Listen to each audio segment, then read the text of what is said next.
Good morning, YouTube. It's Saturday. I'm in the office. You know what that means. A Saturday Morning Hustle. Going to record the Saturday Morning Hustle podcast right here. Hopefully I can do it straight, not spit or stutter as I do. Today we're going to talk about the life of Charlie Watt, the drummer for the Rolling Stones, just passed away this week. You may be asking yourself, what does that have to do with entrepreneurism? Stick around to find out. So here we go. Good morning. It's Saturday. I'm in the office. You know what that means. The Saturday Morning Hustle podcast. Outworking the competition while they still sleep. Welcome back to another episode. Hustlers, grinders, entrepreneurs, business leaders, people building something for themselves. Today, we're going to talk about the lessons we can learn from the life and career of the recently passed Charlie Watt, the drummer for the Rolling Stones, one of the greatest bands of all time, and a band with a reputation for partying, being crazy. We all know about Mick Jagger. We all know about Keith Richards. But what was it about Charlie, the way he handled himself, the way he handled his career, and the way he lived his life in the face of all that craziness and chaos that entrepreneurs can learn from? There's a lot there. So we're going to start unpeeling that onion right now with tip number one. When you think about Charlie Watts, when you think about the drummer for the Rolling Stones, he was always the guy who didn't fit in the picture. He always looked a little bit older, which is interesting considering how many memes and jokes there are about how old Keith Richards is. But he was the short-haired guy, the conservative guy, not really talking a lot during interviews, not a wild, flashy rock star, but a down-to-earth, take care of business drummer who was in one of the greatest bands, and some will argue the greatest band of all time. He was the guy who stood out as not being the guy who looked like a rock star. Now, that's not bad. It just is who he was. The tip for you, for the entrepreneurs out there, is authenticity. The key to everything is being authentic, to being who you are. Charlie Watts was always authentic to who he was. He did not put on an act. He did not get dressed up and do things that weren't to his nature. And in fact, often talked about the fact that he didn't like the limelight. He wasn't necessarily trying to be a rock star. He was a musician first. He was famous secondarily. And he was in a band with several members who were very comfortable and very good at being rock stars. So Charlie got to live his life authentically as a rock star, as a member of one of the greatest bands of all time, as a famous person who then got to slip to the background every opportunity that he felt he wanted to, because Mick and Keith and the rest of those guys easily took up cameras and microphone space with their personas, their egos as well. So he was not flashy. He was calm, he was relaxed, he was who he was authentic. That is something that all of us should strive for in our business lives, in our professional personas, and your presentation of yourself, even when we talk about marketing, as in putting your best foot forward, trying to convey messaging, to communicate to other people, etc. Don't think about marketing, advertising, and those other outwardly messages as something that you need to make up or creating a persona for yourself or what you bring to a brand. Instead, being authentic, being who you are, talking about the things you do well, the things that you don't do well, allowing people to see your mistakes, to see your journey, etc. That authenticity will entice people to be engaged with you, to look at you as someone who is trustworthy and someone they want to do business with. So authenticity is a huge key for all entrepreneurs. Thank you, Mr. Charlie Watts, for that.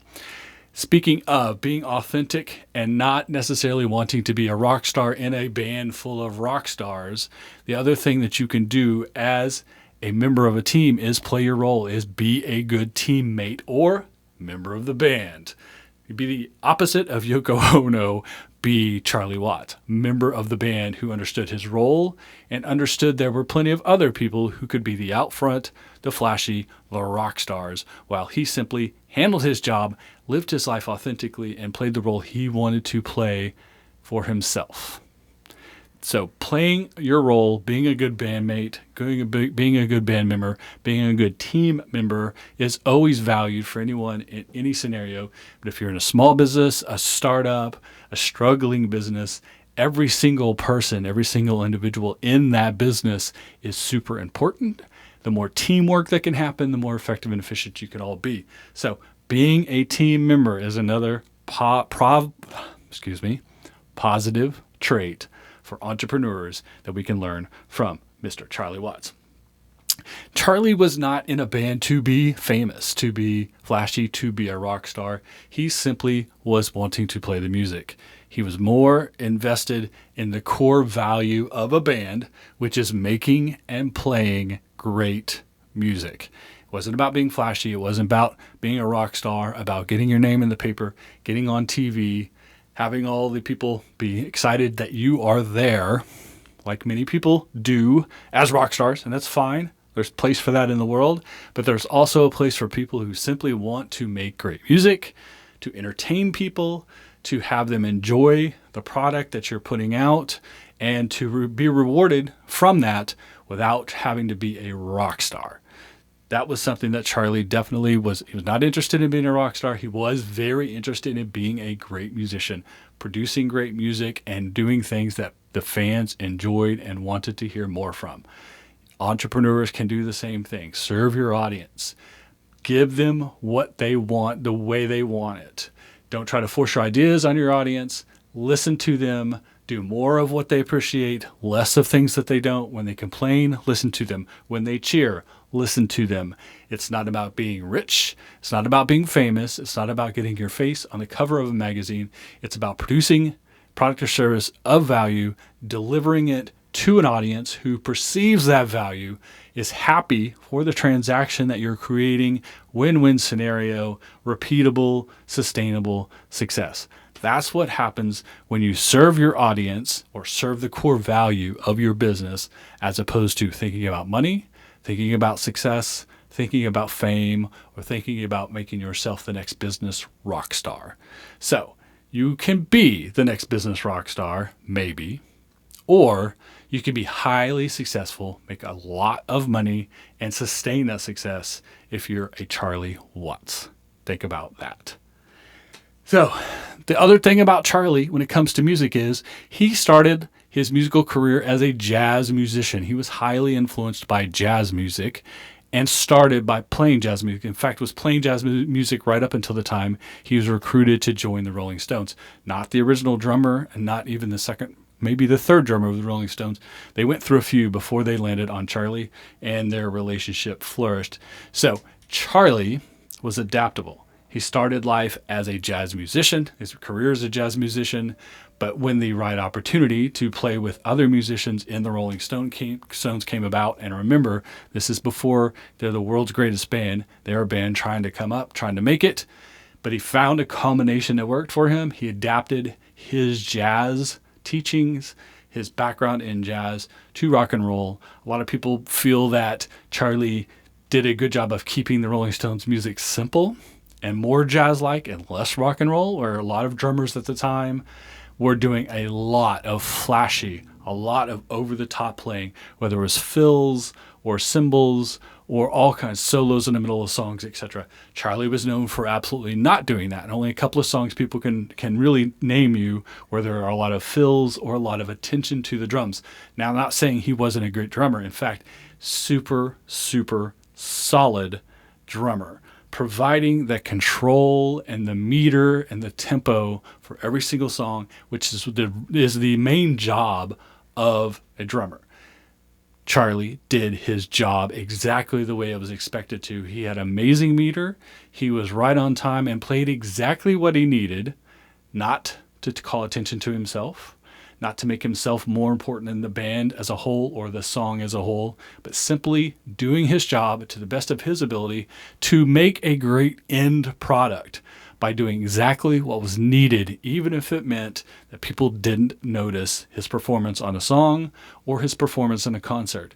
What more that mattered to Charlie And to musicians and other people who have this attitude is the end product, is serving the audience again, is providing them what they need. Also allowing the space for your other teammates, your people in the band, to do their thing, to be able to do a guitar solo, to have great vocals, to have backing vocals, to stack all the layers of sound that come with a band and with recording music and with a song. Some things have to be simpler than others for there to be space for everything. Charlie did an amazing job of creating just enough of the rhythm section, as simple as possible, but as effective as possible, to allow for space for everyone else in the band. There's no doubt about it that Charlie was one of the best at that. And if you go right now and read a lot of the comments from all the musicians in the world on his passing, you will see them talking about his technical prowess, his ability as a player. So he was a simple player who was extremely advanced, because it's not about being flashy. It's about doing what's necessary at the time, doing exactly what's right, making the right decisions for the overall effect to be extremely positive and beneficial to everyone listening to the music. So that's how Charlie influenced the Rolling Stones. When people talk about him and his passing, not only about his technical ability as a drummer, his prowess as a musician, his ability that he brought to the band. And this is a final point for you that I really hope you take to heart. When we build businesses, when we act as entrepreneurs, if you're on a career path, if you're simply creating success for yourself, but you're a member of your community, member of your family, all of the things that you think about when it comes to being successful, no matter what you're pursuing, when you're being successful, you ultimately have plenty of decisions to make about doing things right and doing things maybe wrong, or cutting corners or taking shortcuts. Those things add up to having people have a negative opinion of you. What you want, what you should aim for, the goal should be, again, much like Charlie Watts. Now on his passing, you will see, if you go and look right now at all of the comments from anyone who ever met him or knew him in his life, they definitely talk about his work as a musician. There's no denying he was in the Rolling Stones. He's one of the greatest bands of all time. But more importantly, here's the point.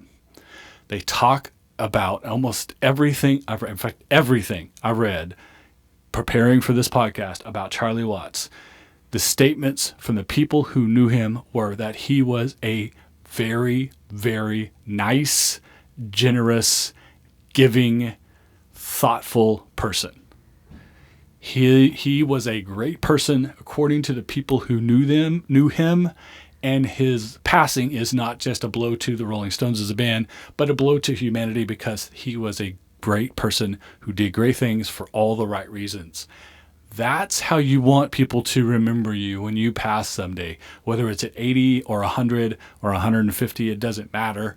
When you pass, if you've done things the right way, if you've been truly successful in doing things the right way, not cutting corners, not stepping on other people, not taking shortcuts, definitely not doing things negative to other people, you can and will be remembered, like Charlie Watts, as a thoughtful, kind, giving, generous human being. That's the ultimate legacy you can leave, and it's the ultimate goal you should be building towards as you're crafting success for yourself. Make sure you're doing it in the right way and creating a legacy, positive legacy, that you'll be proud of when you're standing at the pearly gates, hearing people talking about you now that you've passed on. So put yourself in Charlie Watts' seat behind the drum kit. You're not a rock star, you don't know how to play drums, but you can. Be authentic. Play your role on the team. Provide what is necessary. Give the control and the meter to the situation that you need, and ultimately be a good person that people will speak highly of when you pass someday. That's the goal. See you next week.